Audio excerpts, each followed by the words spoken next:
Hey guys, welcome back to the Deep Readings Podcast. I'm here with the When in Rome experience, the legend himself, Elijah.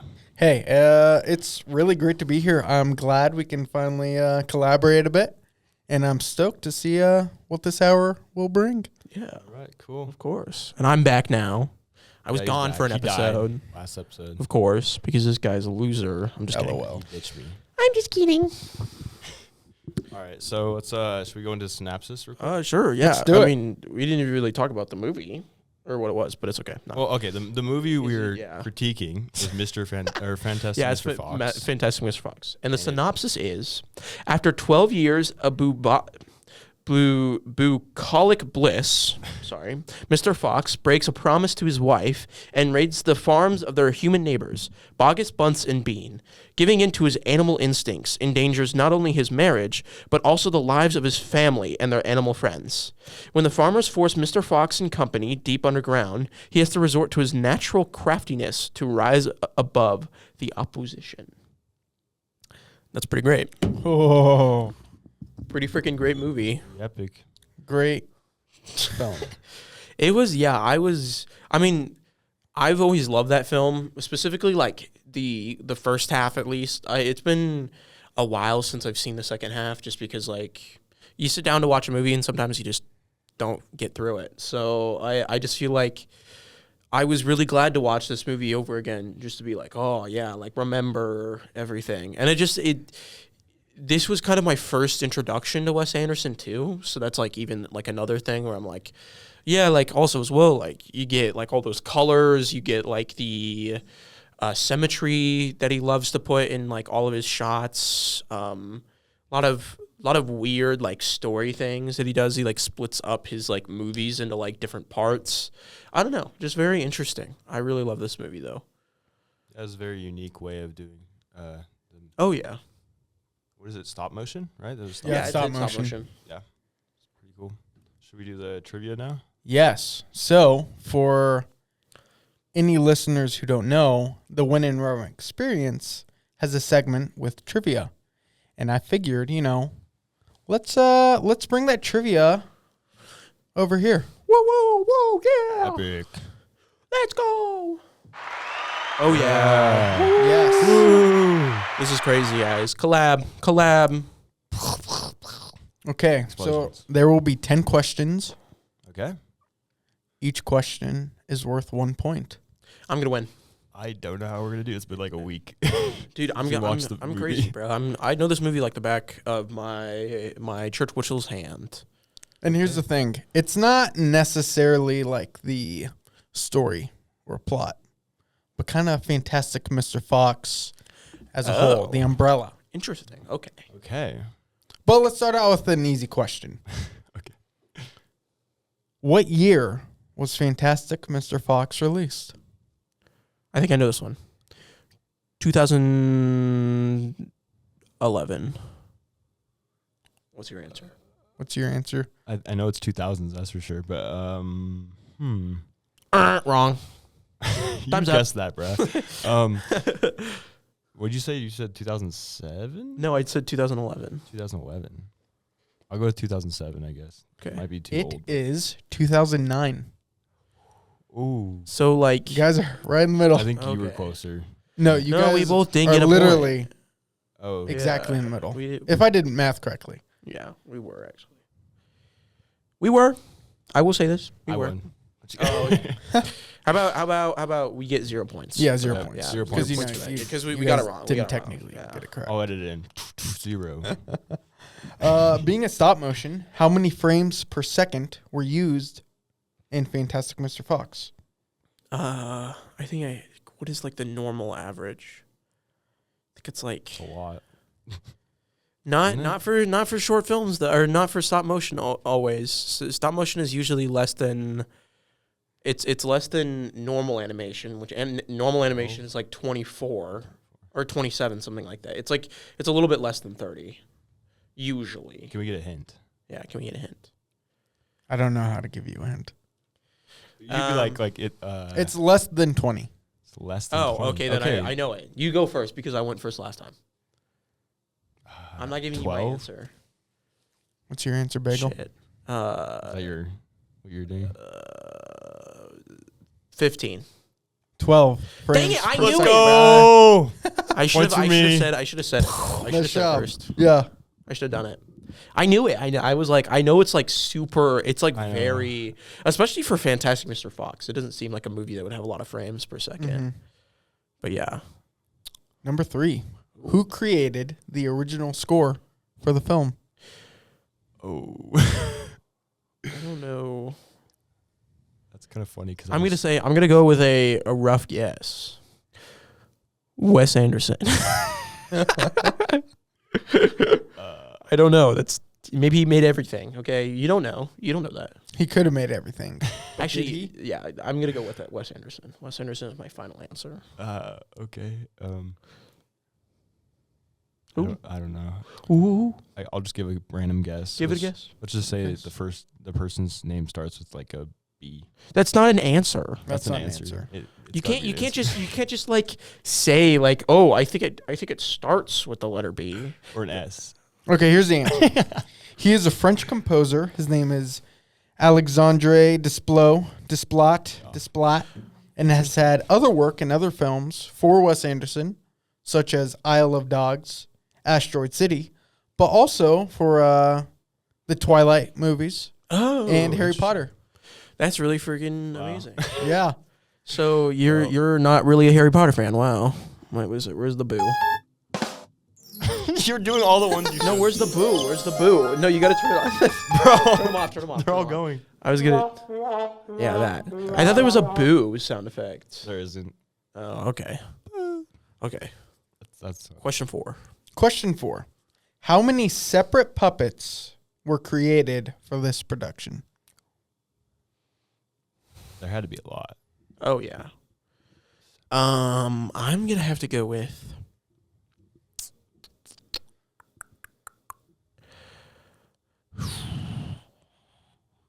$70. 75. I'm gonna go lower. 50. You know the answer? How much? Sure.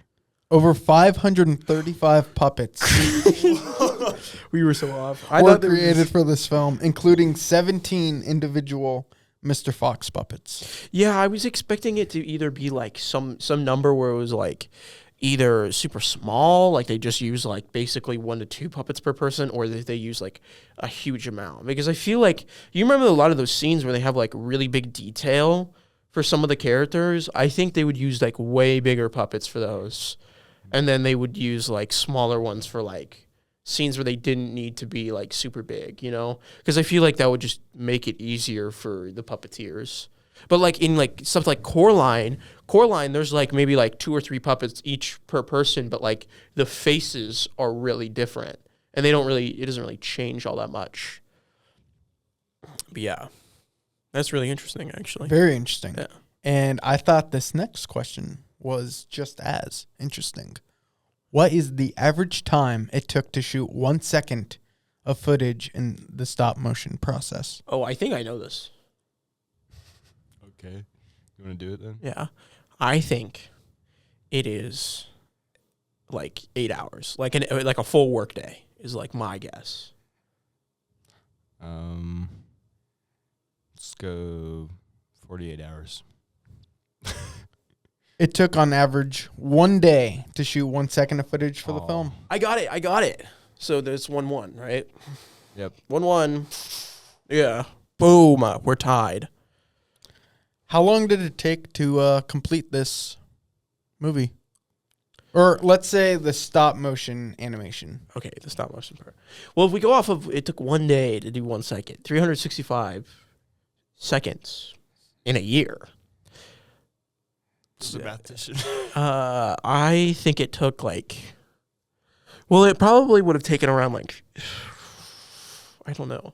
I would think most, like on average, movies take around like 3 years to be like longer time is like that's like the longer point, because then if you get like full movies of people, it's like 1.5 years, right? But if we're just talking about the stop motion part, I think it took like 2 years. Is my guess. Well, if you consider how much like work they put into like the backgrounds as well as like the cities and stuff.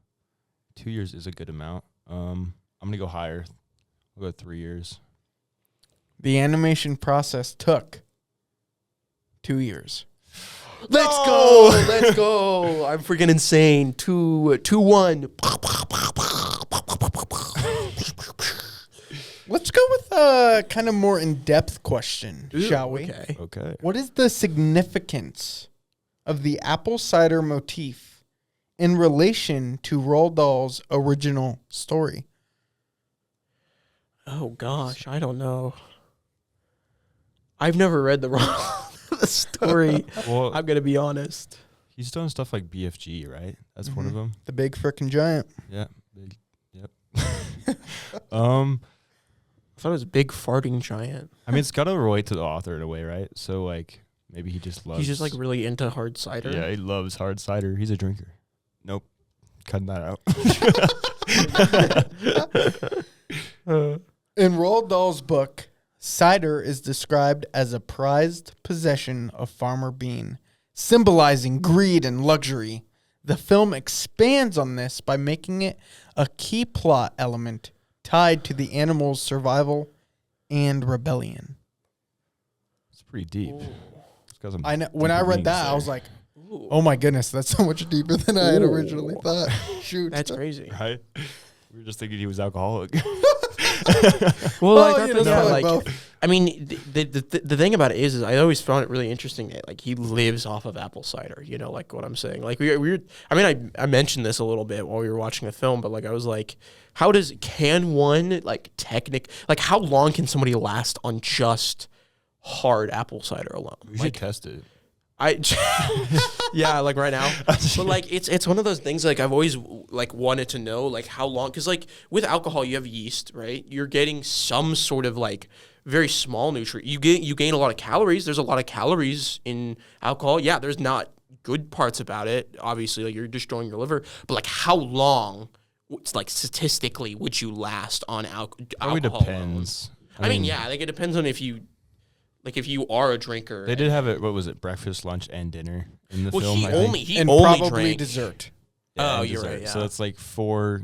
Let's just say they have 4 glasses of. And for dinner, he was debating between 2 or 3 glasses of cider. Remember? Yeah, the jugs. The jugs, huge jugs. Yeah, Wait, which okay, is which one is crazy. that? Which farmer is that? Is it like the, The tall one. Bean. The The mean one that like Bogus Bunsen rages bean. later in the film, Huh? where he like rages and he like breaks a bunch. Yeah, of and things? he has the foxtail Oh yep, necktie. yep. He's the one that's the smartest out of all of them. That's what. That's. I wouldn't say he's very smart, but He's not. No, but he's like He's the the master He's the planner. smartest he's out the of all of planner. them. Like the rest of them are like already like planning on giving up. Like they were like. Then he's like, heck no. Why would you give up? And then he like basically like loses. just like a true villain. Also, I know we're not talking about the main. Actually, I'll wait to mention that. Yeah, Let's go into the it's question. trivia again. How many individual hairs were placed on the puppets by hand to achieve realistic fur textures? Every single puppet. Dude, I'm gonna say 200 million hairs. If we're talking every puppet, that's like 500. No. Oh, For an individual puppet. oh, individual. Oh. Then that's like I would say closer to like it's still got to be decently high though. 'Cause if you look at like the fox, bro, he's got a lot of hair on him. 500,000. That's my guess. That's pretty high. Well, if you think about it, I know that for the Grinches, for How the Grinch Stole Christmas with Jim Carrey, it was like a crap ton but of isn't yak that like a hairs. full suit? Yeah, that's what I'm saying. Is This that is his just- was like they're his gonna be was like this. his was almost like 2 million yak hairs or some crap. So I was like, oh, then I'm like, okay, then they're like kind of smaller. So I was like, I'm gonna do 10,000. Each puppet had over 1,000 individual hairs applied by hand with variations for different characters. I should have just done that. dang, yeah. You technically both got it right because you both guessed over 1,000, and I don't have approximate number. And it probably differed because each puppet was different and was sized a little differently. Well, I want to know how they did. Like, I'm assuming they did bigger puppets. Like, there's reasons for like different Yeah. sizes. Yeah, they definitely play with the sizes in it for sure. Yeah. And the perspectives of different shots. So we're at like 3-2, if we can say that. But like Yeah. Okay. at minimum, which I think is impressive, each pup had over 1,000, and some of them Oh, were yeah. probably really small. Oh yeah, That's like crazy. meticulous There's already, like- work. And like also especially as well, there's like so many scenes where they like move it with the stop motion, which is like really crazy. Like Yeah. that, like when there's like air blowing or something like that, Oh yeah, totally. which is like really crazy. I wonder what they used for like specifically trying to get like the hair to like stay in a specific spot. Well, you're gonna love question 10. Ooh, okay. Alas, we're not there yet. Okay. We're at question 9. Okay. How many individual mouthpieces were made for the characters to express various emotions? And we're talking about all the characters. Okay. I definitely know this. You do. It's like so each character definitely had like a roughly 100. Because okay, so you have specific mouth sounds. They didn't do it based off of like actual thing. They based it off of mouth sounds. And mouth sounds you have like closer to like 100 different facial expressions you can have. Like each frame. That's well actually crap. Now that I think Because about they can just it. move it around, right? Well, now that I think about it, is that it's like individual frames. So crap. I'm thinking, I'm gonna say 10,000 for everybody. I feel like that's pretty high. I'm just gonna go with 1,000. 300,000 individual What? mouthpieces were crafted for 1,000. all the characters Oh my! to ensure expressive animation. That's crazy, bro. crazy, Right?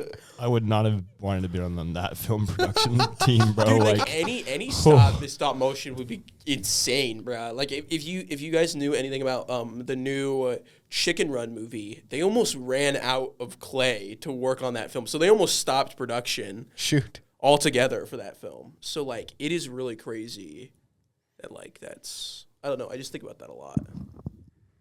Okay. 10th and final question.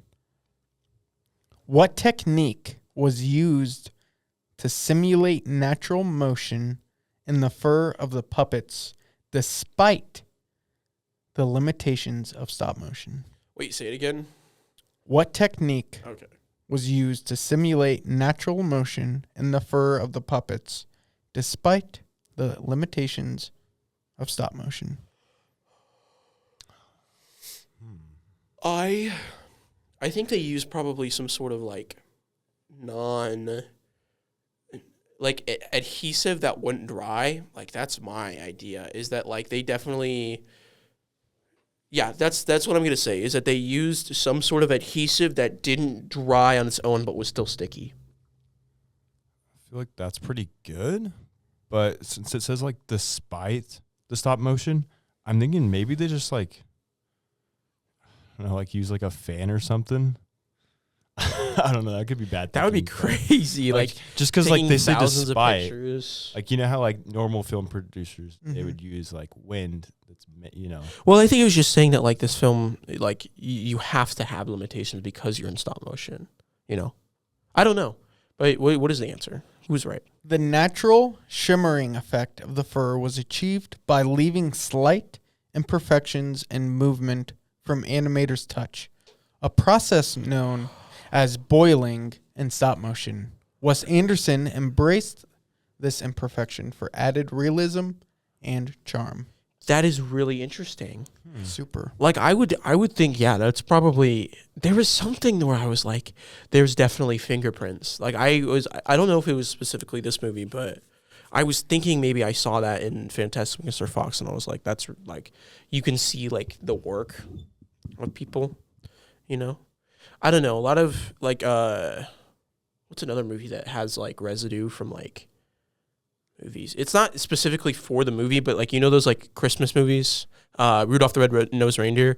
How they stick needles into the ground because it's a very thin board, and you can see the nails if you watch very closely, Christmas is coming up, so if you guys want to watch for it, it's really interesting that you can see like the residue from the holes that they would poke through the thing. But anyway, yeah, That is interesting.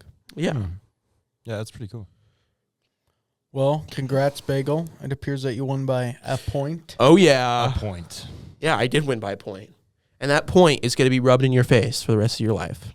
Hey, I'm gonna see you at 40, and I'm gonna be like, I won the gold. I won by 1 point. Remember that. here's an unofficial question. I want to see if you remember, because rewatching it, I was like, wait, that's his wife's name. What's Fantastic Mr. the Foxy's wife's name? No, they said it, and we did like say something about it. I remember that. Ah, crap. It's like Florentine or something Yeah, like it's that. Florence, isn't it? Felicity. Oh, we were so close. Wasn't there a character named Florence though, or That something? could have been, yeah. I don't know, but I remember it being super freaking weird, though. I remember it being like, what the, like, Huh. what the flip is that name? That's crazy. I mean, it's a cool name. Oh, yeah. It is. No, don't get me wrong. I never said it wasn't cool. I was just like, whoa. Popped out of nowhere. Pop. So, Crack Snapple pop. So that's it for the trivia. That's it for the trivia. Woo, I won. All right, now we'll go into the favorite scenes real quick. Ooh, the favorite scenes. Okay. Yeah. We'll do a cut. We're gonna do a cut here. I want you guys to choose which favorite scenes you want to talk about Dude, before we start. whatever, man. Can I talk about something really quick, though, that I was going to talk about before? For the favorite, Well, it's kind of a favorite scene. Okay, I'm just going to go I'll with just Okay. Really, really interesting thing that I was going to say during the trivia. I think we were kind of talking about like the apple cider and him like not winning, right? And like the idea was like, yeah, they like got rid of them, right? But at the end, you remember like they're in like this is one of my favorite scenes because they're in a like shop, like a supermarket, right? And then when it goes outside of the supermarket, it's a Bogus Bunts and Beans Yeah. owned supermarket, which I Oh, found like yeah. really funny. That like, oh, at the end of the day, like they never actually won. But I always like to think about like the ending of movies and like where does it leave them off there. I think that like, I don't know. I was just seeing them like eat all the food and stuff like that. I was like, you guys are gonna like ruin this chance because you're gonna like leave all the food on the floor. You guys should like clean it up and bring it to your home. You know what I'm saying? but they had a party in there. They did have a party in there, like, don't get me wrong, but then I was like, oh, they're like, that food. I think it's a cool thing because if you relate it to today's like how production goes, like let's take in like for account Simplot, Idaho makes potatoes, right? When you go to McDonald's and you eat a fry, do you think of Aren't Simplot being the owner of that fry? We don't eat Idaho potatoes in Idaho, do we? Yeah, I mean it's everywhere, but I know that, but I I thought it fig- was like I they didn't think ship it them was. off. Like I thought it was like not locally sourced. Well, like specifically McDonald's. I mean, like most mom and pop shops probably use them. Also, if you go to like Oregon and California, you're definitely going to be eating an Idaho potato. Like there's no way that you're not eating one. But I thought it was like specifically in Idaho we like sell off our potatoes. But I don't know. I don't really understand it. and it goes everywhere. That makes sense. But yeah, I don't really think about that kind of thing. What I really think about is like when I work at a place, I don't know, like specifically where I'm like working at. I'm not really allowed to talk about it, but like I always like to think about like what people order, and like where people are in their lives. I don't know. It's just like very interesting to me. And we kind of got a little off topic, but Yeah. but yeah, what are some of our favorite scenes? I know you wrote some of them down. Okay. Just like mention one of them. So one of the ones that I was gonna bring up is the dig scene where they got all those like cranes and they're breaking in because they're trying to take down Yeah. Mr. Fantastic Fox's house, and they're like they just go straight down. Yeah, dig, right? So yeah, that scene was really funny. It's iconic. Oh yeah, I really like it. I think we kind of mentioned something about this. It's like Bogus Bunts and Bean. Like you think of them as like three like rival farm. I mean, they're not like rival farmers, but they like kind of do all the similar things. But in reality, they're just like three dudes. They're three bros. Like that's like at the end of the day, like you saw them like doing like the the excavator stuff. Like they were just like chilling, bro. They were having fun. Did you ever watch Wonka? I like the new one. Yeah. Yeah, I did. It's they kind of remind me of the three Yeah, chocolate owners yeah. almost. Exactly. Which kind of goes back to the theme of wealth too, if you consider their production, their food. Well, that's what's really interesting to me is that like there's no way that what's his face stole like enough for it to be like an actual like problem. He stole like one chicken from the last guy. From the first guy. The first guy got one chicken stolen and like He goes back, remember? What? That was like one instance, and then they go back and steal more. Well, I thought they went to Bunce afterwards. They went to Bogus first, like the short guy, right? And they stole like one or two chickens from him, right? And then they go to Bunce and they steal like a whole load of crap from him. And then I thought then Bean they only steal the cider, and so like what I'm saying is it's not like they do steal a lot, but like in the grand scheme of things, they're not halting production. They are angry because he's done this, not because he's can, not because he's done anything to them. You know what I'm saying? Which is really interesting. I think it kind of plays into like the idea of like greed and wealth, like just being so like greedy and selfish about your own product. That's like nobody else can have this no matter what. Even though obviously like, yeah, it's a big problem because like stuff like that. But they didn't have to go after him. They didn't have to go after the fantastic Mr. Fox. They could have just upped their security and been like, okay, well, this is never going to happen again, you know?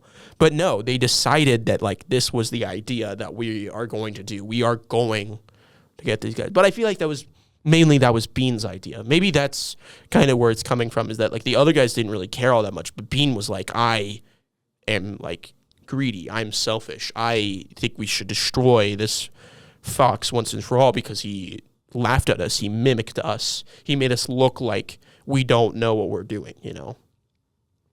It's like a rival complex. It goes right to the children's song. Bogus Bunsen Bean. So, one fat shoulder lean. These terrible crooks, no different looks, but none of the sickly mean. Yeah. For real. I think it's really interesting to think about. Yeah. Anyway, what's our next scene? Next scene. There's a lot of good ones on here. I put Ash dodging all the bullets. When he's like trying to go get the motorcycle, I think it is. Yeah. Yeah, that part was pretty great, I'd say. Like Christopherson? Is that what they Ash Christopherson? Yeah, the boy, the goat himself. Yeah, I think it's I like both him and Mr. Fox dodging, because I think Mr. Fox does dodge some of them, right? Yeah, but like this scene is mainly just him overcoming himself and being athletic. It's kind of living into the dream he's been wanting the entire movie. You know, he's like, oh, I can finally do it. Oh. Do you not know who we're talking about? No, Christopherson is somebody else. I'm thinking of the tall white kid. No, yeah, that is Christopherson. Yeah, I was like, he's pretty great. Don't know what. Yeah, Ash. Okay, yeah, I remember who you're talking about. Yes, The sock guy. Yes, I remember the sock guy, and the guy that's wearing like the cape and stuff. Yeah, it's Ash. That guy was hype. He's goat. For real, he was the goat. There's the one scene where he's like sitting in the science lab with his science partner, and he's like, "What are you looking no, at?" you're not. You're just to be loyal. my partner. Yeah. I am your lab partner. No, you're not. You're disloyal. Oh, you know that down. Oh my gosh, funny, it's a good scene. It is, bro. I like your spots. Oh, thank you. Such a. Very interesting I'll just scene. bring up another scene. Yeah. Let's go for it. You got the wolf scene where he sees him. He's on the. Well, because I mean, like this is kind of like fantastic Mr. Fox way of like. I think at this point in the movie, it's like representation for him like changing, right? Like he's finally become like the person that's not afraid of anything. He's truly become the fantastic Mr. Fox instead of this fake version that's always like seeking for others' approval, right? Because like he doesn't tell people about like wolves and stuff like that. It's like his deep fear of wolves. But this is like the first time he actually is like, I fear wolves, but I accept them as like wild animals. And that's the reason why they have like the whole scene where he's like trying to speak with him and he doesn't understand what he's saying, but then he just goes. And then the wolf just, like it's very, very dope. I really like that scene. Dope. Yeah. It was funny. That's for sure, bro. Oh yeah. Let's bring up another one. I'm gonna say the dinner table scene. So when they're all around the corner and he's making fun of what is the Badger? Badger, yeah, he's making fun of Badger. He's like he gives a toast, Totally interrupts him. Yeah. He's trying to be all nice. Yeah. That's a pretty good scene too, because it's like they think they finally won. That was one of my favorite scenes too as a kid, being like I like when movies do that kind of like false security, of just being like, this is like, oh yeah, we're totally fine, like, oh, Titan saved us. I wouldn't say, or Titan freed us. I wouldn't say freed, more like under new management. You know what I'm saying? From Megamind, where like that's like the thing where it's like, oh, it's like a joke, obviously. Like it's a false sense of like, oh, he saved us, They're like, we're saved. And so that's a really big thing is I really like that scene specifically. Also because like after that scene, what's his face is like about to like give up his life for his friends. And I feel like that's also like it's really interesting. Here's the thing. I'm a big fan of movies that do that, right? Like kill off characters. I know that like obviously it's like super like brutal, right? But at the end of the day, it's like, okay, like how do we show these characters that they've like truly accepted themselves for who they are and are truly ready to like that's who they are. Like what I'm saying is that I feel like rat no, dies? I'm talking about Fantastic Mr. He's literally about to go up and like give himself up to the guys so that Ash will live. But that wasn't the That was no, it was like right after. It wasn't like right after, but like it was similar because then when he like tries to go up, then the rat comes and then he comes back down and is like and then kills the rat and then they're like, can I have a sweet taste of apple cider? You know what I'm saying? And But he like gives him, like, it's sewage. it's one of those things where I feel like a lot of movies don't do very well today. They kind of give that like idea like, oh, it's like, sacrificing yourself for the greater good of life, and then the sacrifice doesn't matter because they come back anyway. Like that is so irritating to me. I'm very big on like, don't do that if you don't want your characters to die. Like that is the point of a character, is that their arc is finished. They are done. Their character is finally like learned from their mistakes and realized that like, they're human, but they also love the people around them and they want to sacrifice themselves for the people around them because they matter to them. They matter to them a lot. And to them, it's like, I couldn't go on living if these people suffer, And that's kind of like, at the end of the day, that's where it comes from. And I'm a very big fan of that. But I do like how they did it in this movie, though. They didn't immediately get rid of his like idea. They're just like, okay, they give it to him, and then he obviously is doing something, and it's like, okay, yeah, now he's gonna fight for them, And I thought that it was really interesting is that instead of making it seem like this was like the only option, they made it seem like it was a cowardly way out. That's what I like. Like you have to do it in a specific way if you don't want your characters to if you want your characters to sacrifice and then come back, do it in a way that's that makes them look cowardly if they sacrifice themselves instead of making them look heroic, I don't know. I just went off on a tangent just now, but I'm very passionate about like the ending of movies when it comes to like. I'm specifically thinking about Scoob right now. Like in my head, I'm just playing. If any of you guys have seen it, where he's like, Scooby-Doo or Shaggy is like gonna give up his life for like his friends, because he's like. You matter to me, Scooby-Doo, blah, blah, blah. And he's like, says that. And then he does it. And then it doesn't matter. It just doesn't. And it's like, oh, okay. Oh, yeah, now he's saved. And now he can do a little dance at the end of the movie, haha. Like how like every single freaking kids movie ends with like a dance party for some reason. I get very irritated when movies are afraid to like remove a character from the story, I don't know. I think I'm going to argue against it just a little bit. I think it was good because No, like, that's but, what I'm saying. like, in this instance, yeah, in if they kill Fantastic off the Mr. Fox, it's character- good. That's what I was saying. Is that it was good. Sorry, I didn't want to interrupt you, but I was like, Yeah, but I'm just saying, like, in general, I see where you're coming from in most instances. In this instance, I think for sure it's fine because it just shows that he has like the undying commitment to give his life for these people, and that's why it was shown. It had purpose in the fact that he was going to do it. Oh, yeah. Even if it didn't happen, that's the whole purpose. I guess the biggest thing here is that he didn't actually do it. You know what I'm saying? Like he didn't get like revived or something like along those lines. And like I was saying is like if you're gonna do it in the way of Fantastic Mr. Fox. The Fantastic Mr. Fox does it right. Does it in a way where it looks like the option to do it is less heroic than him living and helping them out. You know what I'm saying? Because like him helping them and saving them and coming up with like a master like quirky little Fantastic Mr. Fox plan, like that is more interesting to me than him giving up his life. Also, like I said again, he doesn't actually die. If he died and then they like he does. they did like a fake they did like a fake death, you know, where he's like oh, you know, he died, and then they like do like a little cheese, you know, like have you seen that where like sometimes they do like animals where like they're almost dead, and then like they like bring like the cake or like the cheese right up to their nose, and then their like nose sniffs it, and they're like, oh no, they're actually alive. That's like the dumbest. I'm sorry, I'm getting off in like too many channels. I was thinking what would relate to that is like Harry Potter, the ending of Harry Potter. No. Don't spoil it. Bro, I hasn't seen it. I haven't seen the last I'm so one. sorry. I've seen all of them except for the last one. Okay, my bad. Don't say anything. I said nothing. Well, okay, have you seen the fourth one though? Yeah. Yeah, so you know when Cedric Diggory dies, that's what I'm saying is that's how you do it. That's how it's done.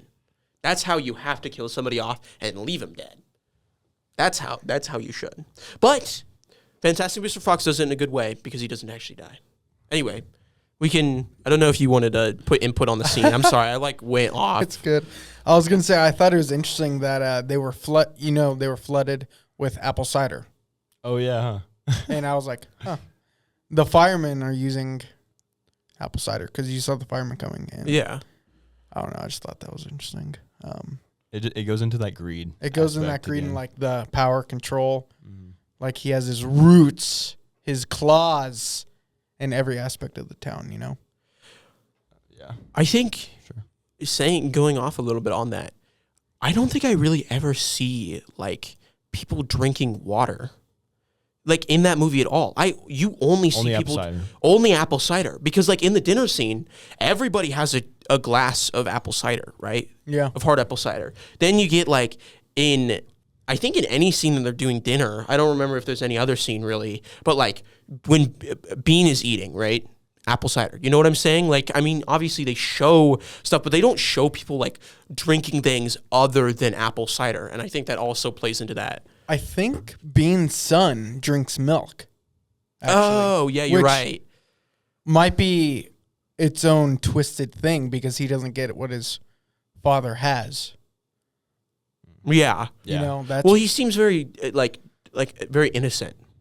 Maybe that's Innocent. it. Yeah. and he didn't like his dad. He constantly made fun of him too. Yeah. You know, it's perfect for this. A word from our sponsor, Oh, What is our sponsor? cider. Really? What kind? Apple Apple cider. Would you like to expand on this? The, Bagel? the only cider that has apple in it. I don't. I was not ready for this. Here, we'll do this it. We'll do segment, it. this cut. segment. I can think These are like improv segments. Yeah, we're Like, doing we just say improv like for random that. stuff. I have it. Okay. We'd like to thank our sponsor, Grand Gretchen Apple Cider Company. Since 1935, they have been producing the best apple cider all across the country, and we would like to thank you for sponsoring us. Apple cider. Ding. That's Wow. a little like a kiss begins with K. Apple cider. Apple cider begins with A. Don't become an alcoholic. That's crazy. I'm just- Okay, that was All right, that was our back into- sponsor. Now let's transition to the deeper meanings. Are you ready? No. Yeah, I don't think I'm ready for You're this. not ready for the deep. But I don't think I am. we can go on. Yeah. You know, that's pretty similar to Mr. Fox, just how he's always not ready in his head, but he wants approval from everybody else. But I think we can see from his character, from throughout the whole thing, is that he should accept his true nature, that who he is the fantastic Mr. Fox. Yeah, I think it's like the thing about this is that like the fantastic Mr. Fox, like that's Mr. Fox is him, right? Like that's, I mean, like obviously, like oh yeah, he's him. Like you know what I'm saying? Like there's that meme, you know. But like what I mean by that is that like him trying to put on this facade, you know, be this person, because like that's literally the whole point of the movie. The only reason why they move into the tree is because he doesn't want to feel poor. He doesn't want to feel like he's, you know, in a burrow or whatever. And his wife is like, oh well, that's what we do, you know, like as foxes we live in holes, you know, like there's a reason why foxes don't live outside of holes. And like also as well, like it's like everything that, you know, like he's always trying to like, yeah, prove himself to people around him, you know, and then that's the reason why he starts doing this. The reason why he steals the chickens and the stuff like that. He wants to feel rich. He wants to feel like he's something. Fantastic. Yeah. And so I feel like also as well, like, I mean, it does play a big part on like he's a wild animal, you know, but I feel like it's even less so. It's like it's more of the fact that like he's so human, he's become an animal. You know, he's become greedy. He's become selfish. He's become this person in his life that doesn't like who he is, you know, and like as humans, we're trying to strive for like something along those lines. As Americans, like the big thing is like, oh, you need the big house. You need the fancy car. You need the smoking hot wife, you know, you need like, you know, all the children to, you know, grow up to be successful. You need to be successful yourself, you know, and he doesn't feel that way as this, you know, this column writer. And so it's just like one of those things where it's like, I don't know. I just find it super interesting that like these characters are so human. They wear clothes. They have normal houses that are built out of like trees and stuff like that. His wife Felicity paints the thunderstorms, you know. They have like real world problems, you know. What's his face? Christopherson's dad is sick, you know. Ash is dealing with like his own identity crisis at school. You know, they go to school. Like, it's so interesting to think of, like, the idea of it being, like, a wild animal. Because it's played for laughs. There's the part where he's like, are you cussing me? Are you cussing me out? They're like, you know what I'm saying? I love that. And, it's a really good scene, too. But, like, that's kind of, like, the idea of it is that, like, they're so human that they're really not, you know? I don't know. I don't know if any of you guys want to expand on that. But, like, that's just how I feel so much about how like their world works. Well, I find that it's super interesting that he essentially ends up in the same position that he's in at the end of the movie, but only worse because he doesn't have a tail. Yeah, you know, like I think, like it almost took like losing a sense of himself to kind of gain his happiness and wholeness, you know, which I think is interesting. Sure. I was gonna add to that a little bit.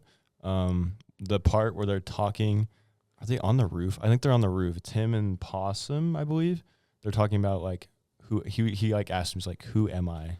Or what am I exactly? And that's like the philosophy word for this would be like existentialism, you know, where you're like questioning your identity and who you are. But like as you said, throughout the film, he answers these questions about himself, and he knows for sure who he is by the end, and feels like completed. You know, yeah.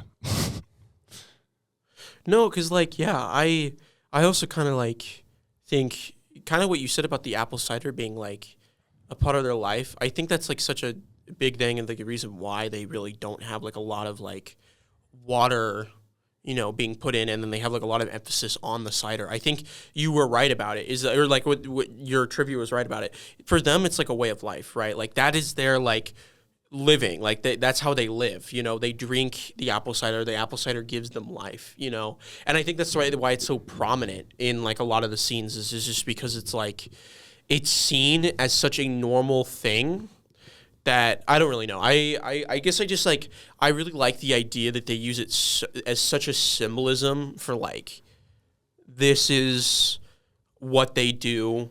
And, like, obviously they stole it from somebody else. But to him, it's a way of life as well. To Bean, it's, like, that's literally how he lives. Is he drinks apple cider every single day. That's all he lives off of. And so it's just, like, it's just very interesting to me to think about, what's it called? Sorry, I'm yawning. It's just really interesting to think about that. Like that's how they live. You know, I mean that's pretty surface level stuff, but like obviously I just wanted to like preface that. I also kind of want to go into like a little bit of like I kind of talked about this a little bit. Like, you know, the farmers spend the whole movie trying to fight against these guys to try to like destroy their whole way of living. And like at the end, they get rid of the problem, but in reality, they are just, you know, they're taking from them still, just at a different place. You know what I'm saying? They're taking from them in the, what's it called? At the store that they own, you know? And that's a really interesting thing of kind of like they, you know, Fantastic Mr. Fox could have done something completely different. Could have done such a different, like, way of life. He didn't have to steal all of the stuff. He didn't have to do any of that stuff. He could have gone to the you know, if he had found the supermarket, he could have done that. He could have used the farmer's market, but it's like specifically he wanted to steal. It wasn't even about getting the stuff. He wanted to. He felt like he wanted to. And that's like the thing is that like that is another reason why he moved into the tree, is because he felt like his way of like his job was like not what he wanted to do. He didn't want to be that person. That's why he's like, honey, my dad died at 7.5 fox years or whatever, or I'm 7 non-fox years old. My dad died at 7.5. I don't want to live in a hole anymore. And I think that's very perfect, is that like he's dealing with his own mortality. And so he's like, crap, I'm like living in a place where I don't want to be. I don't want to be in this place. And what is really interesting to me is that like he has a great life and he's not looking at it. He's not truly happy with like the happiest of lives. Sure, he might be a little poor, but he has a son, he has a wife, you know. And I mean, what's his face says she's like the home tart or whatever crap the rat says. I don't remember what he says. But like that's the thing, is that like he has the life that other people want, and yet he still is looking for more. And I don't know. I just find that like it's like another thing stacking on top of like the animal urges of like as humans, that's what we look for, you know. I think it's super interesting that when he was talking to or going to fight Bean, he was saying about all the things that were taken from him. Like, you stole my tail, my home, wife of sorts.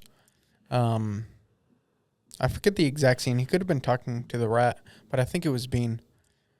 It was Bean too. Yeah, it was Bean. But I think that's kind of like the inclination of, I think that was being stolen from him before he even acknowledged it, and that's why he wanted to kind of steal directly from the source, you know, where it kind of hurt them compared to the supermarket where Bugs Bunch and Bean are probably only giving their worst products, the bottoms of their spoils, you know, not directly associated with like their direct power, their greed, like their whole self, you know. It's like it's the less of them in the supermarket. You know what I mean? Yeah. Say so. Yeah. That's really interesting. Do you have anything closer to to that mic, sir? Do you have anything to add? That's what Anything to add on that? Yeah. I think it's all good points. Yeah. Yeah. Good. Yeah, I feel like we definitely there's like I mean there's a little bit of points about like family and stuff like that. Like this is a big Importance of family. yeah is like at the end of the day your family is like the most important. Like your connections with people is like the most important thing because like otherwise you'll ruin that. You'll burn bridges from other people and stuff. I don't know. This movie's like pretty. It's not surface level. It just has like one big point to it. I mean, it's a good big point to it. That's what I'm honestly. saying. Is that like it has one good point, but like I feel like a lot of the other movies that we've watched have had like many different like points that kind of stack up to like one. Like it's like a lot of different points that kind of revolve around one idea. This is kind of like every point is the same point that's constantly referred back to the original point, which is like, as humans we have, like instincts, right? Like, yeah. Yeah, I think it's a really good, important main point, honestly, because like it's kind of our human flourishing, like what is for us in this world, like what are we supposed to pursue, and what like guides us to pursue, or what does that mean for us? Like a lot of deeper underlining themes behind that.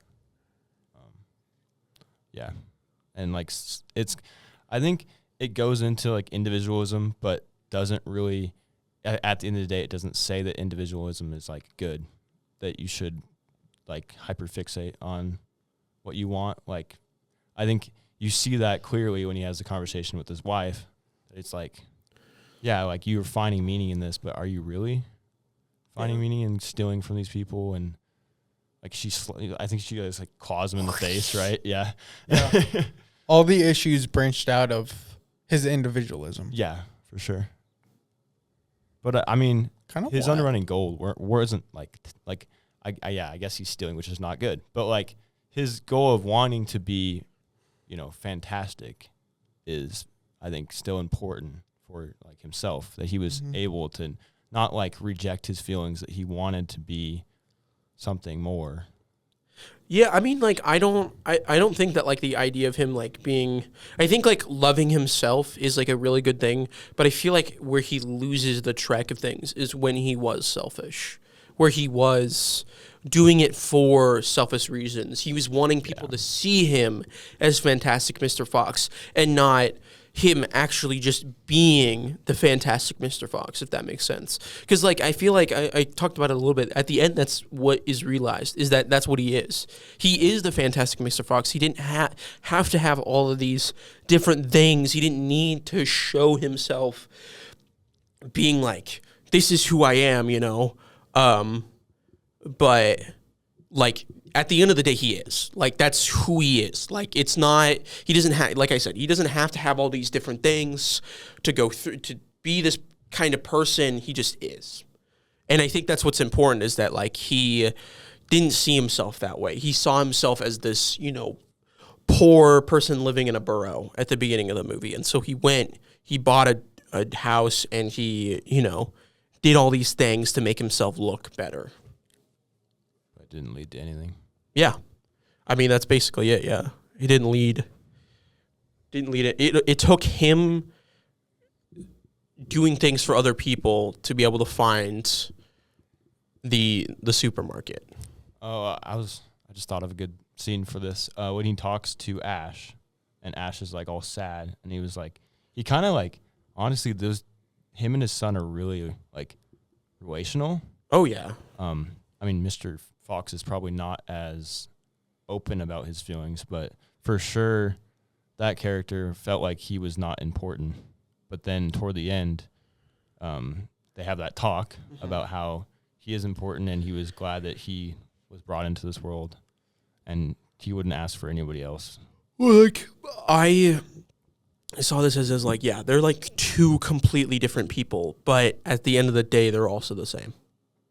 I know, like I say, like at the end of the day, like 30 gazillion times. We should have a counter.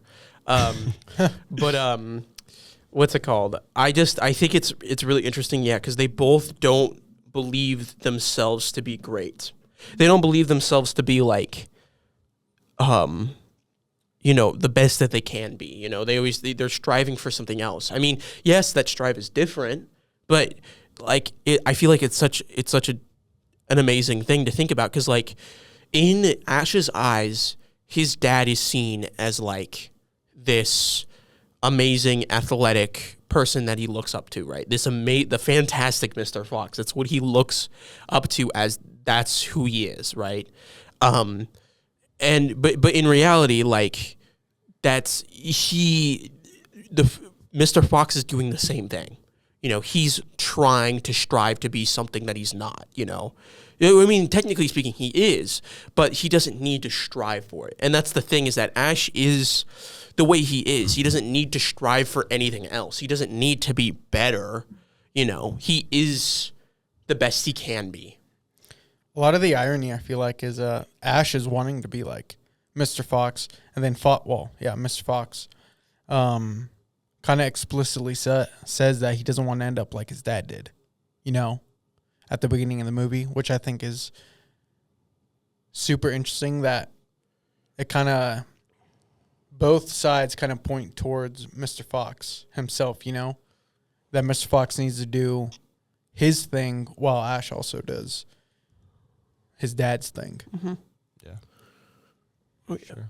So it's just like, I don't know if this is a good way to go about something about the end, but there's a scene where they're playing that sport, you know, where it's like Whack-bat. yeah, whack-bat, and it's got like 50 rules or something, but his dad was like a champion at it, Yeah. right? Mm-hmm. And then his son sees it, and then the coach is like, oh, you're related? What? You know? But going to that one scene about him dodging all the bullets and stuff, Ash, and getting the old bike as well, you can see that like he can do it, you know.